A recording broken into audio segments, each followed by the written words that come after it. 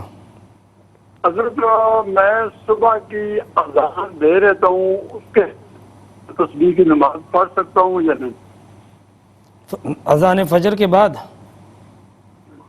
کی اذان دیتا ہوں، پہلے میں تہجد پڑھتا ہوں، پھر فجر کی اذان دیتا ہوں، اس کے بعد میں صلاۃ و تسبیح کی نماز پڑھ سکتا ہوں یا نہیں؟ ٹھیک ہے، میں عرض کرتا ہوں انشاءاللہ، عرض کرتا ہوں۔ میں عرض کر رہا تھا ایمان کے فوائد کے حوالے سے، اور اس میں ایک فضیلت یہ بھی میں نے عرض کی کہ جب بندہ اللہ پر ایمان لے آتا ہے اور اس کے آگے جھک جاتا ہے تو پھر اگر صدق کے دل سے جھک جائے تو اسے کسی اور کے آگے جھکنے کی ضرورت نہیں ہوتی ہے۔ لیکن آپ دیکھیں کہ جو لوگ اللہ پہ ایمان نہیں لاتے وہ پتہ نہیں کس کس کے آگے جھکتے ہیں، ان کو کہاں کہاں اپنے سے کمتر مخلوق کے آگے جھکنا پڑتا ہے۔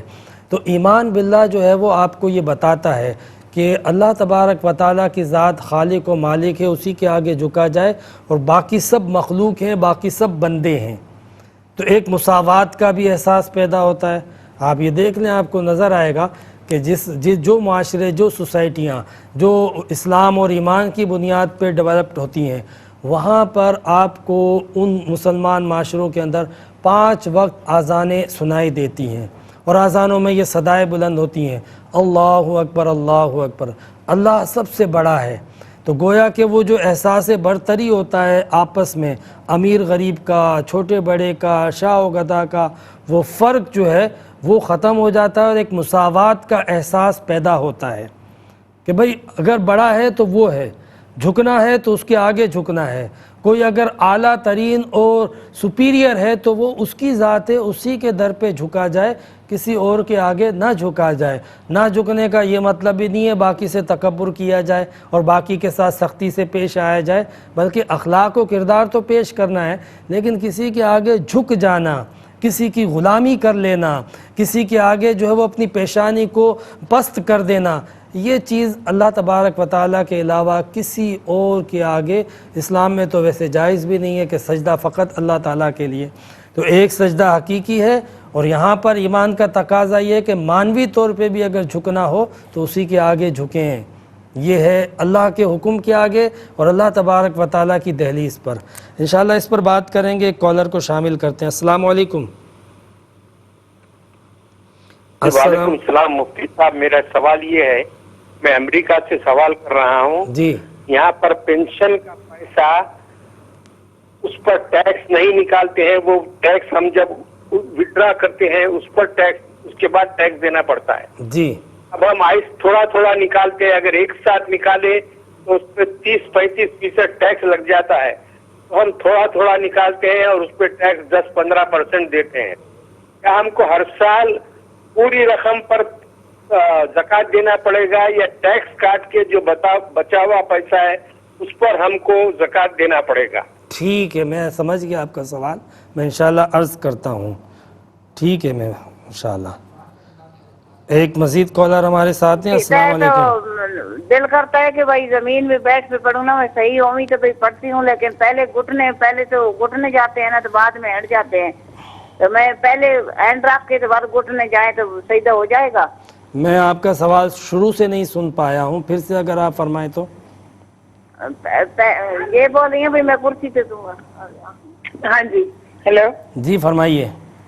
ان کا سوال یہ ہے کہ پہلے جب سجدہ کرتے ہیں نماز زمین پر تو پہلے گھٹنے رکھتے ہیں اور اس کے بعد ہاتھ جاتے ہیں، تو اور اگر ہاتھ پہلے چلے جائیں اور گھٹنا بعد میں جائے تو کیا سجدہ ہو جائے گا؟ جی ہو جائے گا، میں پھر عرض کرتا ہوں اس پر انشاءاللہ، عرض کرتا ہوں۔ ایمان کے بہرحال فوائد بے شمار ہیں، اگر ہم اللہ تبارک و تعالیٰ پر صدق کے دل کے ساتھ ایمان لائیں اور ایمان کو کے جو اثرات ہیں اس کو قبول کریں اور ایمان کے جو تقاضے ہیں اس کو اگر ہم پورا کریں تو یقیناً ایمان کے جو فوائد ہیں، جو برکتیں ہیں، جو ثمرات ہیں، قرآن میں کئی ثمرات، کئی فوائد، کئی برکتیں ذکر کی گئی ہیں، وہ یقیناً مسلمانوں کو حاصل ہوں گے اور مسلمانوں کی حالت جو موجودہ ہے یہ تبدیل ہو جائے گی۔ بس شرط یہ ہے کہ انتم الاعلون ان کنتم مؤمنین، تم اعلیٰ رہو گے اگر تم صاحب ایمان ہو تو۔ قرآن نے یہ بھی کہا ان الذین قالوا ربنا اللہ ثم استقاموا تتنزل علیہم الملائکہ، کہ جس نے کہا اللہ میرا رب ہے اور پھر اس پہ ڈٹ گیا، بس وہ میرا رب ہے، وہ میرا خالق ہے، وہی میرا مالک ہے، اس پہ قائم رہا، تو اللہ تعالیٰ فرماتا ہے کہ تتنزل علیہم الملائکہ، ملائکہ اترتے ہیں اس کے پاس، گویا کہ اس کی مدد کے لیے، اس کو تسلی دینے کے لیے، اسے سکون دینے کے لیے اللہ تبارک و تعالیٰ کی مدد اور نصرت آتی ہے۔ شرط یہ ہے کہ ہم اپنے ایمان کو مضبوط کریں، انشاءاللہ اس کے فوائد ہمیں دنیا اور آخرت میں حاصل ہوں گے۔ ایک کالر کو شامل کرتے ہیں۔ السلام علیکم۔ وعلیکم السلام۔ جی فرمائیے گا۔ اب یہ کچھ نمازیں جیسے عصر اور مغرب کی نماز کے جلدی پڑھنا ہے، تو وہ مفتی صاحب کتنی جلدی، اذان ہونے کی کتنی دیر میں ہمیں پڑھ لینی چاہیے؟ عصر اور مغرب کی نماز جلدی، ٹھیک ہے، وہ کہہ رہے ہیں نا کہ جلدی اس کو پڑھنا ہے، کچھ نمازوں کو۔ میں انشاءاللہ عرض کرتا ہوں۔ ایک مزید کالر ہیں۔ السلام علیکم۔ وعلیکم السلام ورحمۃ اللہ وبرکاتہ۔ مفتی صاحب میرا سوال یہ ہے کہ قربانی میں جو ہیں کہ شامل کیے جاتے ہیں اس کے گائے کے پائے حصے داروں میں، اور دوسرا یہ ہے کہ جو بکنگ ہوتی ہے تو بکنگ کے اندر عموماً کہتے ہیں کہ اگر کوئی غیر مذہب بندہ آ گیا تو کسی کی قربانی نہیں ہوگی، تو جب بکنگ وہ کرتے ہیں تو اس میں تو وہ پتہ ہی نہیں ہوتا کوئی کس مذہب سے تعلق رکھتے، پوچھنا چاہیے۔ مطلب آپ کو لگتا ہے کہ یہ جو ہم عید الاضحیٰ کی جو قربانی کرتے ہیں یہ باقی سارے مذاہب والے بھی کرتے ہیں؟ ہیلو، آپ نے میری بات سنی؟ جی جی جی آپ فرمائیں۔ یہ جو آپ کہہ رہے ہیں کہ ہمیں پتہ ہی نہیں ہوتا، پتہ نہیں کون سے مذہب کے لوگ قربانی میں حصہ لے رہے ہیں، تو مسلمانوں جی فرمائیں۔ ہم مسئلہ یہ ہم کیونکہ سنی بریلوی۔ ٹھیک ہے، میں عرض کرتا ہوں۔ انشاءاللہ جوابات کی طرف آتے ہیں۔ کافی سوالات جمع ہو گئے ہیں۔ 3 سوال ہمارے اوپر جو ہے وہ طلاق سے متعلق آئے تھے، جس میں 2 سوال ایک طرح کے تھے کہ کیا 3 طلاقوں سے طلاقیں دینے سے 3 طلاقیں ہو جاتی ہے یا طلاق ہو جاتی ہے، ایک بھائی نے یہ بھی پوچھا تھا، اور ایک سوال یہ تھا کہ اگر کسی نے 2 طلاقیں دی تو کیا حکم ہے۔ تو دیکھیں، ایک طلاق دیں گے تو فقہ حنفی کے مطابق ایک طلاق واقع ہوتی ہے، صراحتاً ورڈ طلاق یوز کریں، اور اگر 2 طلاق دی تو فقہ حنفی کے مطابق 2 طلاقیں واقع ہو جاتی ہیں بر وقت، اور 3 طلاقیں دیں تو 3 طلاقیں واقع ہو جاتی ہیں فقہ حنفی کے مطابق۔ لہٰذا فقہ حنفی میں ایک ہی فتویٰ ہے، یہی فتویٰ ہے کہ جتنی طلاقیں دی اتنی طلاقیں واقع ہو جاتی ہیں، یعنی 1 یا 2 یا 3۔ ایک کالر کو شامل کرتے ہیں۔ السلام علیکم۔ السلام علیکم۔ السلام علیکم۔ جی وعلیکم السلام۔ مفتی صاحب میرا یہ سوال ہے کہ قربانی کے لیے کتنا نصاب ہونا چاہیے جس سے قربانی واجب ہو جاتی ہے؟ ٹھیک ہے۔ اور دوسرا یہ ہے قربانی فرض ہوتی ہے، واجب ہوتی ہے، سنت ہوتی ہے، نفل ہوتی ہے، مستحب ہے، کیا ہے؟ انشاءاللہ عرض کرتا ہوں میں۔ ایک مزید کالر ہمارے ساتھ ہیں۔ السلام علیکم۔ جی وعلیکم السلام۔ جی فرمائیے۔ ہاں جی، میں نے پوچھنا تھا کہ حاملہ عورت جو ہے وہ میت کو غسل دے سکتی ہیں؟ ٹھیک ہے، میں عرض کرتا ہوں انشاءاللہ۔ اور دوسرا سوال یہ تھا کہ جب بچہ کی پیدائش ہوتی ہے تو اس کے دونوں کانوں میں اذان دی جائے گی یا اقامت دیتے ہیں؟ ٹھیک ہے، میں عرض کرتا ہوں۔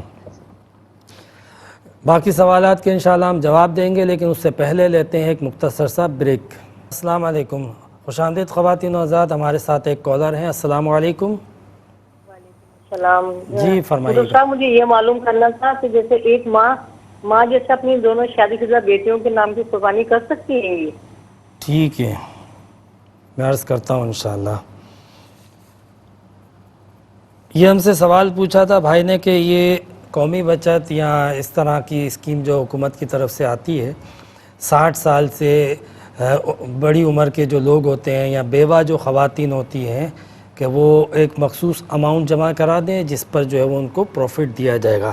دیکھیں ویسے جو ہے وہ جو سود کی تعریف ہے اور جو شریعت میں جو ممانعت ہے سود کی، یہ اس کے زمرے میں آتا ہے کہ آپ کوئی رقم دیں اور اس کے اوپر جو ہے وہ منافع، متعین منافع جو ہے وہ لیں تو پھر اس کو سود کہا جاتا ہے۔ سود کی جو تعریف ہے وہ اس پر مکمل آتی ہے، لیکن اس لیے کہ اگر ایسی کوئی چیز ریاست کی طرف سے ہو اور ان لوگوں کے لیے ہو جن کا کوئی کمانے والا اور کوئی وسائل نہ ہوں، اور ان کے لیے ایک آمدنی کا آسان اور کوئی مناسب سورس ان کے لیے وضع کیا جائے، مثلا بیواؤں کے لیے کہ جس کے پاس کوئی اور طریقہ ہی نہیں ہے، نہ وہ خود کاروبار کر سکتی ہے، نہ کسی پہ اعتماد کر سکتی ہے۔ آج کل کس پہ اعتماد کریں؟ ریاست پہ تو پھر بھی کر سکتے ہیں، لیکن اگر آپ جو ہے وہ کسی شخص پہ اعتماد کرو گے تو ہر دوسرے جگہ پہ یہ چیز نظر آتی ہے کہ وہ پیسے جو ہے وہ ٹائم پہ نہیں دیتے ہیں، بھاگ جاتے ہیں۔ پھر یہ بیوائیں یا یہ بوڑھے لوگ کہاں ان کے پیچھے بھاگیں گے؟ ان کے تو اپنے سروائیول کے مسئلے ہیں، تو لہٰذا ان کی سہولت کے پیش نظر حکومت اگر اس طرح کی کوئی رعایت ان لوگوں کو دیتی ہے، جنرل فیسلٹی نہیں ہے، تو پھر وہ اویل کر سکتے ہیں، لیکن کوئی یہ آئیڈیل یا اسلام میں رائج شکل نہیں ہے۔ بیت المال کے ذریعے ایسے لوگوں کی کفالت کا تصور حضرت عمر نے دیا ہے، وہ اس سے زیادہ بہتر ہے، تو کوشش کریں کہ اس آئیڈیل صورت کو اختیار کریں۔ ایک کالر ہمارے ساتھ ہیں، السلام علیکم۔ جی وعلیکم السلام۔ جی فرمائیے۔ جی میں نے یہ پوچھنا تھا مفتی صاحب کہ اذان ہوتی ہے زور کی 1:15 بجے نا، کیا اس سے 5 منٹ پہلے بھی آدمی نماز پڑھ سکتا ہے؟ اذان سے پہلے ٹھیک ہے، انشاءاللہ عرض کرتا ہوں میں۔ ایک مزید کالر ہیں اور شاید لاسٹ کالر ہیں، السلام علیکم۔ وعلیکم السلام۔ جی فرمائیے۔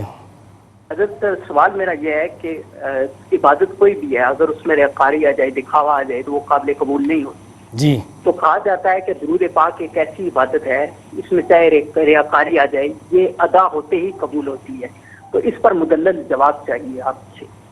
عرض کرتا ہوں انشاءاللہ، عرض کرتا ہوں۔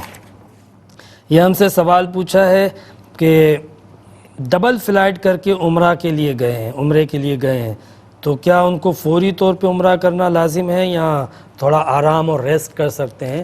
آپ سنگل فلائٹ میں بھی اگر جائیں تو تھوڑا ریسٹ کر کے پھر عمرہ کریں، فوراً عمرہ کرنا لازم نہیں ہے، لہٰذا اس کا فوراً عمرہ کرنے سے کوئی ڈبل سنگل فلائٹ کا کوئی تعلق نہیں۔ ایک سوال ہم سے پوچھا کہ شیخ عبد القادر جیلانی رحمۃ اللہ علیہ کے نام کی قربانی کر سکتے ہیں؟ دیکھیں کر سکتے ہیں، مگر نام سے قربانی کا مطلب یہ ہوتا ہے کہ اس کا ثواب ان کو پہنچے۔ جانور جو قربان ہوتا ہے اس پہ جو نام لیا جاتا ہے وہ صرف اللہ کا نام لیا جاتا ہے، بسم اللہ اللہ اکبر، اللہ کی رضا کے لیے کی جاتی ہے، اللہ کی بارگاہ میں یہ قربانی پیش کی جاتی ہے۔ اجر اور ثواب کے لیے ہم شخصیات کا نام لیتے ہیں، جس طرح ہم آج اپنے بچوں کی طرف سے قربانی کرتے ہیں، تو رضا اللہ کی ہوتی ہے، نام اللہ کا لیا جاتا ہے، تو اسی طریقے سے حضرت شیخ عبد القادر جیلانی رحمۃ اللہ علیہ کو ایصال ثواب کرنے کے لیے قربانی کی جا سکتی ہے۔ ایک سوال ہم سے یہ پوچھا کہ صبح اذان فجر کے بعد میں صلاۃ التسبیح پڑھ سکتا ہوں؟ ماشاءاللہ آپ جب پڑھیں تو ہمارے لیے بھی دعا کیا کریں، مگر اذان فجر کے بعد نوافل نہ پڑھیں۔ اذان فجر کے بعد سنت پڑھیں، پھر تلاوت یا ذکر و اذکار میں مشغول رہیں، یا تو آپ اس سے پہلے پڑھ لیں تو زیادہ افضل ہے۔ اذان فجر کے بعد نوافل پڑھنے کے لیے فقہا نے اس کو ناپسندیدہ قرار دیا ہے۔ ایک سوال ہم سے یہ پوچھا کہ ٹیکس کے لیے انہوں نے تھوڑی تفصیلی بات بتائی تھی زکوٰۃ کے حوالے سے، تو میں اس کو شارٹ کر کے ڈائریکٹ جواب کی طرف آتا ہوں۔ امریکہ سے انہوں نے کال کی تھی۔ سوال یہ ہے کہ جو بھی رقم آپ کو گورنمنٹ سے مل رہی ہے، آپ کی جو بھی رقم کہیں سے حاصل ہو رہی ہے، تو اس میں ٹیکس وغیرہ کو شمار کر کے زکوٰۃ کاؤنٹ کی جائے یا ٹیکس کو منہا کر کے؟ تو جو بھی دین ہوتے ہیں وہ منہا ہوتے ہیں، چاہے وہ ٹیکس ہوں، قرض ہوں، کچھ بھی ہوں، اس کو پہلے مائنس کیا جائے گا، پھر باقی زکوٰۃ دی جائے گی، یہ ہمیشہ یاد رکھیے گا۔ ایک سوال ہم سے بہن نے یہ پوچھا کہ بھائی وہ ہاتھ پہلے رکھنے پڑتے ہیں سجدہ کرتے ہوئے، گھٹنا جو ہے وہ ہم بعد میں رکھتے ہیں۔ عموماً تو یہی ہوتا ہے کہ گھٹنے پہلے رکھتے ہیں پھر ہاتھ رکھتے ہیں، لیکن اگر بیماری یا بڑھاپے یا کسی وجہ سے تاکہ سپورٹ پہلے مل جائے لوگ ہاتھ پہلے رکھتے ہیں گھٹنے کی درد کی وجہ سے، پھر سکون سے گھٹنے رکھتے ہیں، تو ٹھیک ہے، نماز سجدہ ہو جائے گا، اس میں کوئی حرج نہیں ہے، کوئی مطلب واجب ترک نہیں ہوگا، نہ کوئی جو ہے وہ سجدہ سہو لازم ہوگا، نہ نماز پہ کوئی اثر پڑے گا، بس سنت ایک یہ تھا تو اس لیے میں نے کہا تھا اس میں کوئی حرج نہیں ہے۔ ایک سوال ہم سے یہ پوچھا کہ عصر اور مغرب کی نماز کو جلدی پڑھنا چاہے تو کتنا جلدی پڑھیں؟ ظاہر سی بات ہے کہ وقت سے پہلے تو نہیں پڑھ سکتے ہیں، وقت ہو جائے تو پھر پڑھ لیا جائے، اس میں کوئی حرج نہیں ہے۔ اور تاخیر کرنا نا عصر میں، باقی نمازوں میں جیسے تاخیر کر سکتے ہیں، عصر کی نماز اتنی تاخیر کر دینا کہ غروب آفتاب بہت قریب ہو تو پھر جو ہے وہ مکروہ ہو جاتا ہے، اس لیے غروب آفتاب سے 20 منٹ قبل تک بھی آپ پڑھیں تو کوئی منع نہیں ہے، کوئی اجر و ثواب میں کمی نہیں ہے، اور تھوڑا سا اور پہلے پڑھیں ابتدائی ٹائم میں تو یہ افضل ہے۔ اسی طریقے سے فجر میں کہا گیا ہے کہ ابراد یعنی اس کو جو ہے وہ سفیدی تھوڑی سی آ جائے تو بہتر ہے۔ عشاء میں کہا گیا ہے کہ آخری پہر میں، تو اس لیے تہائی رات میں پڑھا جائے تو اس لیے عشاء کو مؤخر کرنا بھی افضل ہے۔ ظہر کو کہا گیا ٹھنڈا کرو، تو ظہر کی نماز کو بھی تھوڑا سا ٹھنڈا کر لینے میں کوئی حرج نہیں ہوتا تاخیر کرنے میں، لیکن مغرب کی نماز بلا ضرورت جیسے ہی غروب آفتاب ہوا اذان ہوئی تو پھر تاخیر کرنا جو ہے وہ مکروہ تنزیہی ہے، پھر آہستہ آہستہ وہ تحریمی کی طرف بڑھتا ہے۔ یہ سوال ہم سے پوچھا کہ قربانی میں کیا پائے بھی شامل ہوتے ہیں؟ تو بغیر پائے کی قربانی یا جانور کہاں ہوتا ہے؟ ایک پایا بھی نہیں ہوگا تو مسئلہ ہو جائے گا، جانور چل کے قربان گاہ میں جانا چاہیے، تو پائے تو ہونے چاہیے۔ میرا خیال ہے کہ آپ کے سوال میں انکلوڈ یہ ہے کہ کیا حصے میں وہ پائے بھی تقسیم کیے جائیں گے کہ نہیں، حصے میں وہ پائے بھی تقسیم کیے جائیں گے باہمی رضامندی سے۔ اگر 7 حصے ہیں تو پائے تو 4 ہیں، تو پھر اس کو بنوا لیے جائیں اور پھر برابر تقسیم کر لیا جائے، یا باہمی رضامندی سے جو وکیل کر کے جو ہے وہ اختیارات دے دیتے ہیں اس طریقے سے بھی 4 آدمیوں کو یا کسی ایک آدمی کو پائے دے سکتے ہیں۔ ایک سوال ہم سے یہ پوچھا کہ قربانی کے اندر جو ہے وہ کیسے پتہ چلے کہ سارے حصے دار جو ہے وہ صحیح العقیدہ ہیں، اور اگر ایک بھی بد عقیدہ شامل ہو گیا تو پھر قربانی تو نہیں ہوگی۔ دیکھیں، اگر کوئی شخص اپنے آپ کو مسلمان کہتا ہے، صحیح العقیدہ کہتا ہے اور ظاہر کرتا ہے، اور اس وقت سے موقع پہ آپ کے سامنے کوئی اس کا جو ہے وہ یہ بد عقیدہ ہونا بھی ظاہر و باہر نہیں ہے، تو یہ کافی ہے۔ مطلب آپ اس سے باقاعدہ کلمہ پڑھائیں، آپ اس سے جو ہے وہ نعرے لگوائیں، آپ اس سے، یہ ضروری نہیں ہے۔ وہ مسلمان ظاہر کرتا ہے قربانی کے لیے اپنے آپ کو تو بس اس وقت اتنا کافی ہوتا ہے، یہ بات درست ہے۔ امام اہل سنت اعلیٰ حضرت نے بھی فرمایا ہے کہ بد عقیدہ اگر قربانی میں شامل ہو جائے، جس کا عقیدہ ایمان درست نہ ہو، تو وہ اگر قربانی میں شامل ہوتا ہے تو پھر حصے پر متاثر ہو جاتے ہیں، قربانی جو ہے وہ نہیں ہوتی ہے۔ ایک سوال ہم سے یہ کیا کہ قربانی کے وجوب کا نصاب کیا ہے؟ قربانی کے وجوب کا نصاب جو ہے وہ وہی ہے جو زکوٰۃ کے وجوب کا نصاب ہے۔ البتہ زکوٰۃ کے وجوب کے لیے جو ہے وہ نصاب پر سال بھر ہولان ہول شرط ہوتا ہے۔ قربانی میں یہ نہیں ہوتا کہ سال بھر جو ہے وہ نصاب آپ کے پاس ہو تو پھر آپ کے اوپر قربانی واجب ہوگی، بلکہ ایام قربانی کے اندر بھی آپ صاحب نصاب ہو گئے تو قربانی آپ کے اوپر لازم ہو جائے گی۔ اور یہ سوال کہ قربانی فرض ہے یا نفل ہے یا واجب ہے، تو ظاہر سی بات ہے پچھلے سوال کے جواب سے یہ پتہ چل گیا کہ قربانی جو ہے وہ صاحب نصاب پر واجب ہوتی ہے۔ یہ سوال پوچھا کہ حاملہ عورت جو ہے وہ میت کو غسل دے سکتی ہے کہ نہیں؟ ہاں دے سکتی ہے، ایسے شرعاً کباعت نہیں ہے، ویسے طبعاً کوئی کباعت ہو، کوئی احتیاط کرنے کی ضرورت ہو تو بے شک کریں، لیکن یہ ہے کہ حاملہ عورت جائز ہے۔ ایک سوال ہم سے یہ پوچھا کہ بچے کی پیدائش پر دونوں کانوں میں اذان دی جاتی ہے یا اقامت؟ تو ایک کان میں یعنی دائیں کان میں اذان دی جاتی ہے، بائیں کان میں اقامت پڑھی جاتی ہے۔ یہ سوال پوچھا ہم سے کہ ماں اپنی دونوں شادی شدہ بیٹیوں کی طرف سے قربانی پیش کر سکتی ہے؟ بالکل پیش کر سکتی ہے، اور اگر وجوبی قربانی ہے تو ان کی طرف سے اجازت یا ان کو اطلاع کر دی جائے تو یہ اچھا ہے۔ ایک سوال ہم سے یہ پوچھا کہ اذان سے 5 منٹ قبل اگر ہم نماز پڑھ لیں تو کوئی حرج ہے؟ مثلا ظہر وغیرہ کی نماز ہاں پڑھ سکتے ہیں، وقت ہو جائے اور اذان نہیں ہوئی ہے تو مکروہ ضرور ہے، تنزیہی، تحریمی نہیں، لیکن بہرحال نماز ہو جائے گی، واجب الاعادہ نہیں ہوگی، وقت ہو گیا نماز پڑھ لیں۔ لیکن یہ کہ وقت ہونے سے پہلے پڑھ لیں گے، وقت سے 5 منٹ پہلے پڑھ لیں گے تو نہیں ہوگی۔ یہ تقریباً جو ہے وہ آج کے جوابات مکمل ہو چکے ہیں انشاءاللہ، اور ہم نے آج گفتگو کی تھی ایمان کے حوالے سے کہ ایمان جو ہے وہ اس کی اہمیت کیا ہے، اس کے فوائد کیا ہیں، اس کے برکات کیا ہیں۔ ہمیں یہ چاہیے کہ جب ہم نے اللہ تبارک و تعالیٰ کا یہ کلمہ پڑھا ہے، اللہ پر جب ہم ایمان لائے ہیں، اور اللہ تعالیٰ نے جب ہمیں اتنی بڑی نعمت اور دولت سے سرفراز کیا ہے، تو ہمیں نہ صرف جو ہے وہ اس کا حق ادا کرنا چاہیے بلکہ شکر ادا کرنا چاہیے، بلکہ اس کے تقاضوں کو بھی پورا کرنا چاہیے، تاکہ ایمان کے جو مقاصد ہیں، ایمان کے جو فوائد ہیں اور ایمان کی جو برکتیں ہیں وہ ہمیں حاصل ہو سکیں۔ اور ایک بندہ مومن دنیا اور آخرت میں کس طرح سرخرو ہوتا ہے۔ آج مسلمان دیکھیں نا کس طریقے سے تباہی بربادی سے ہمکنار ہے۔ مسلمان اگر اپنے ایمان کے تقاضوں کو پورا کریں، ایمان کی جو ریکوائرمنٹ ہیں، اللہ تعالیٰ کی اطاعت، عبادت، نماز، روزہ، صلاۃ، ایک اپنے کردار کو بہتر کرنا، اپنے اخلاق کو بہتر کرنا، لوگوں کو دھوکہ نہ دینا، تنگ نہ کرنا، یہ اسلام کی بنیادی تعلیم ہے۔ اس سے پتہ چلتا ہے بندہ مسلمان ہے کہ نہیں۔ فقط نعرے لگانے سے نہیں پتہ چلتا کہ بہت بڑا مسلمان ہے، کردار بتاتا ہے کہ یہ کتنا بڑا مسلمان ہے۔ تو مسلمان ہیں، اسلام کے دعوے دار ہیں، اسلام کے بہت ہی زیادہ اسلام سے اپنے تعلق کو ظاہر کرتے ہیں، تو پھر عمل اور میدان عمل کے اندر بھی آپ کا وہ کردار نظر آنا چاہیے۔ اللہ تعالی ہم سب کو عمل کی توفیق عطا فرمائے۔ وآخر دعوانا ان الحمد للہ رب العالمین۔